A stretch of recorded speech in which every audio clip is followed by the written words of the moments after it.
গাজীপুরে দুই ট্রেনের মুখোমুখি সংঘর্ষের প্রায় 2 ঘণ্টা পর বিকল্প পথে ঢাকা রাজশাহী ও ঢাকা ময়মনসিংহ রুটে ট্রেন চলাচল স্বাভাবিক হয়েছে। এই ঘটনায় স্টেশন মাস্টার সহ 3 জনকে বরখাস্ত করা হয়েছে।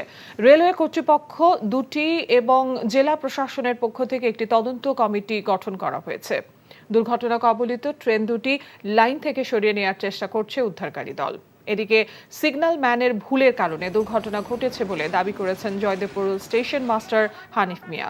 2 ঘণ্টা পর অন্য একটি লাইন দিয়ে ঢাকা রাজশাহী ও ঢাকা ময়মনসিংহ রেল লাইনে ট্রেন চলাচল স্বাভাবিক করা হয়েছে। রেলওয়ে পুলিশ জানায় বেলা 11টার দিকে জয়দেবপুর রেল স্টেশনের আউটার সিগন্যালে তেলবাহী ওয়াগন এবং যাত্রীবাহী কমিউটার ট্রেনের মুখোমুখি সংঘর্ষ হয়। এতে মালবাহী ট্রেনের 5টি এবং যাত্রীবাহী ট্রেনের 4টি বগি লাইনচ্যুত হয়। আহত হন কমিউটার ট্রেনের চালক সহ 4 জন। ট্রেনটিতে যাত্রী কম ছিল, আহতদের স্থানীয় হাসপাতালে ভর্তি করা হয়েছে। আমরা বিকট শব্দ পেলাম, শব্দ পেয়ে দৌড়ে আসলাম, দেখলাম যে দুইটা ট্রেন মুখোমুখি লেগে আছে। শব্দ শুনে পরে বাড়ি আইসি, আয়া দেখি দুই গাড়ি মুহামুহি হয়েছে। পরে লোক টাইনা বার করলো, ড্রাইভার নিয়ে সদরে লয়ে গেল। ট্রেন সব স্বাভাবিক তো এখন কি স্বাভাবিক? হ্যাঁ স্বাভাবিক, এক লাইন দিয়ে স্বাভাবিক ট্রেন চলাচল চলবে।